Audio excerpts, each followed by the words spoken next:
Collateral was released in theaters on August 6, 2004. In true Michael Mann fashion, it's a story of two solitary men who are highly skilled at what they do. One drives a cab, one kills people. Tom Cruise plays the latter, and it's a notable performance from him because Tom Cruise hardly ever plays a villain. He's a leading man, and leading men play protagonists, not villains.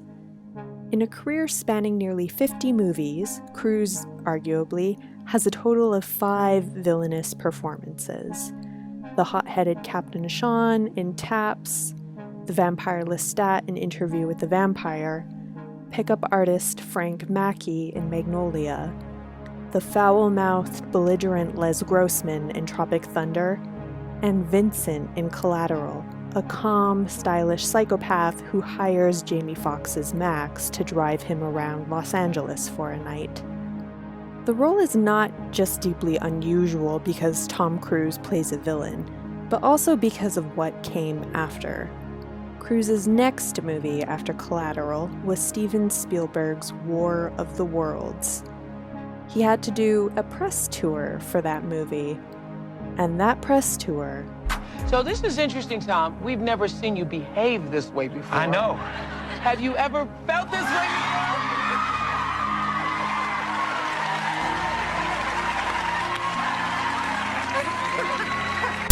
Here's the thing, Peter. Yeah. You're stepping over a line now. You're stepping over a line. You know you are. I suppose they're questions Peter, that people want to know. Peter, you want to know. To these drugs. Do you know what Adderall is? Do you know Ritalin? Do you know now that Ritalin is a street drug? Do you understand that? The difference is this was not Matt, against Matt, her I'm will, asking, though. Matt, but this wasn't Matt, against Brooke's will. Matt, I'm asking you a question. I understand there's abuse of all of these things. No, you see, here's the problem. You don't know the history of psychiatry. I do. Well, it was truly something to behold. Let's talk about the time Tom Cruise played a villain.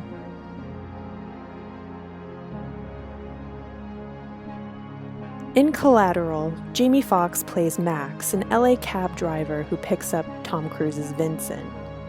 Vincent hires Max for the night, but Max quickly learns that Vincent is a hitman about to embark on a killing spree. Vincent effectively takes Max hostage, and our hero must figure out a way to get himself out of this dangerous situation.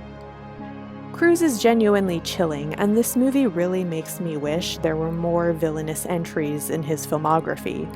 It's some of his most interesting work to perversely channel that trademark Cruise intensity and charisma into this nihilist monster. Cruise got good reviews, with some even speculating whether he would be able to pick up an Oscar nomination for the performance. Comparisons being drawn between Cruise and Denzel Washington's Oscar-winning role in Training Day.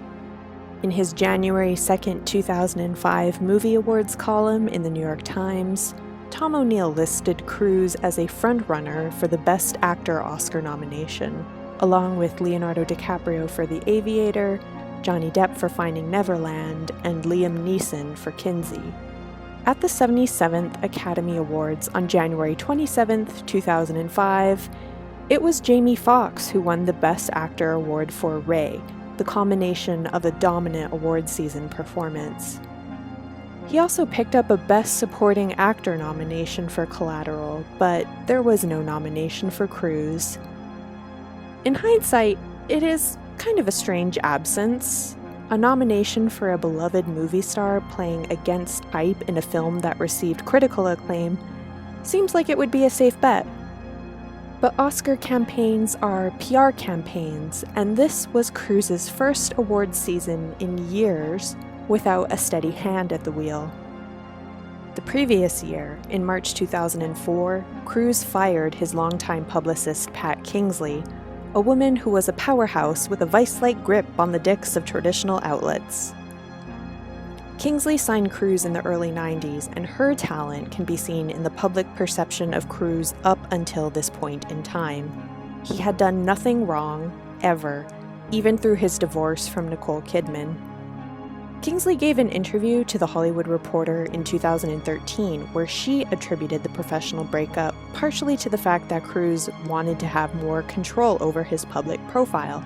that he felt it was time to just switch things up. But Kingsley also noted in this interview that she felt Scientology had something to do with it too. According to her, Cruise wanted to be more vocal about his beliefs. Quote, "I did have that conversation with Tom about cooling it.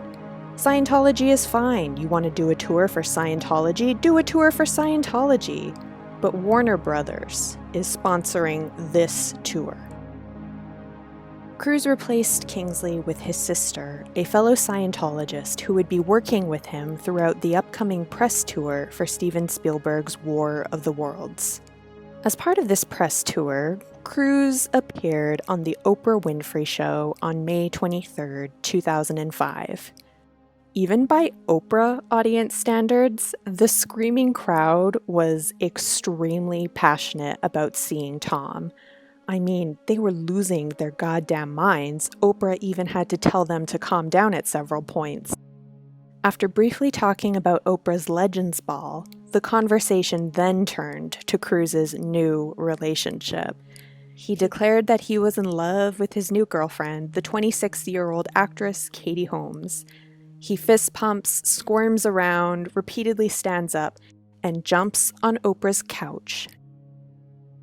I mentioned the excitability of the studio audience because it's clear that he was basking in their insane energy, and they totally ate up every kneeling fist pump and every spontaneous leap. Everyone loved it. Everyone looks like they're having a great time. There's no way anyone in that room could have known how that interview would be received by a home audience.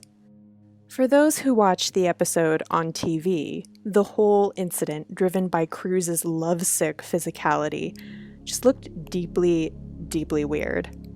The burgeoning realm of the celebrity gossip blog seized on the moment, and the couch jumping incident was truly one of the first viral moments of the internet age. You could argue that the reaction to the Oprah episode fundamentally changed celebrity media forever. And as noted by Kate Nibbs in The Ringer, Cruise quickly got weirder and darker. Shortly after his couch leap, Cruise started a feud with Brooke Shields by dismissing her experience with postpartum depression.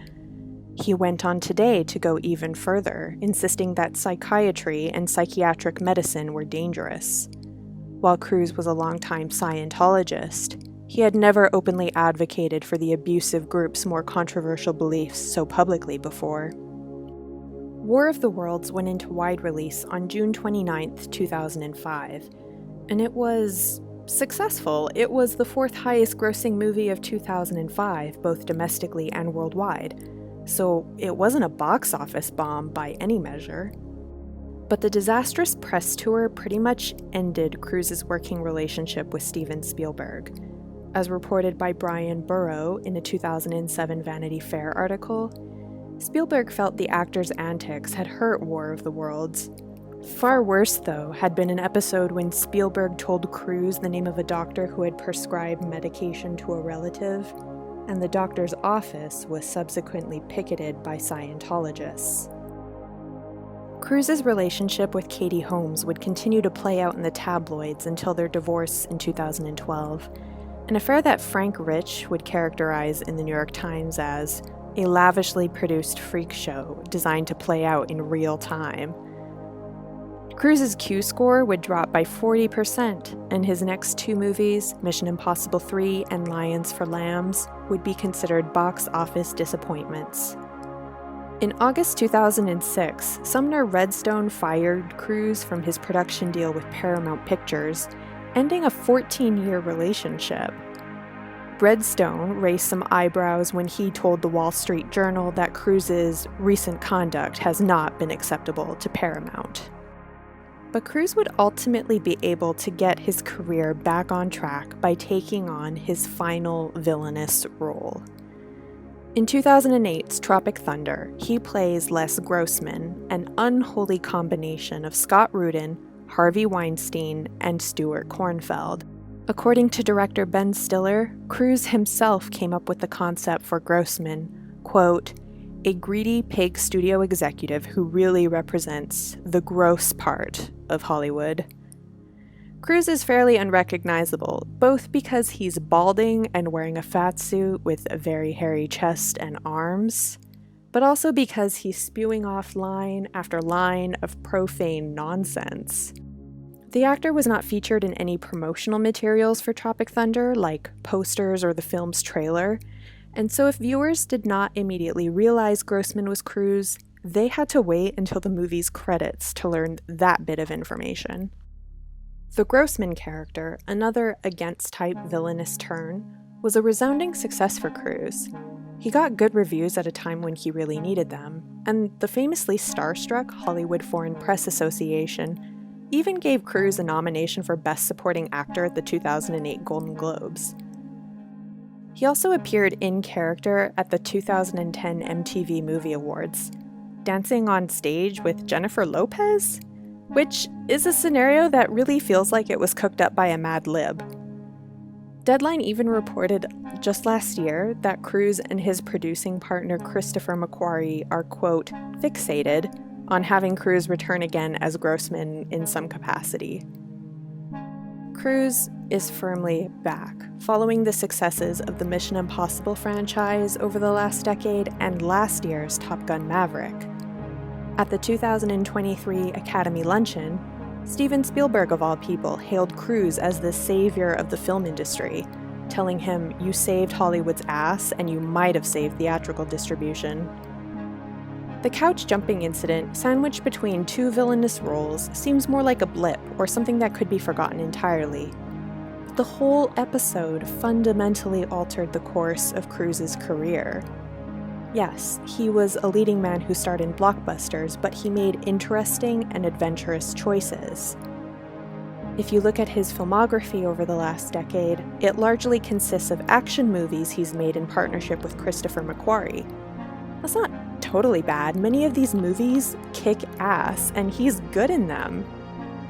As it stands, his 4 upcoming projects on IMDb are 2 Mission Impossible movies, a SpaceX project, and an Edge of Tomorrow sequel, so it doesn't seem like he's particularly intent on trying any different genres or roles anytime soon. Maybe this has to do with the grim state of movie making in 2023, but I think it also has to do with his desire to avoid the same level of awkwardness as he faced in the mid-2000s. I'm curious to see if one day Cruise will shake things up again. Thanks for watching.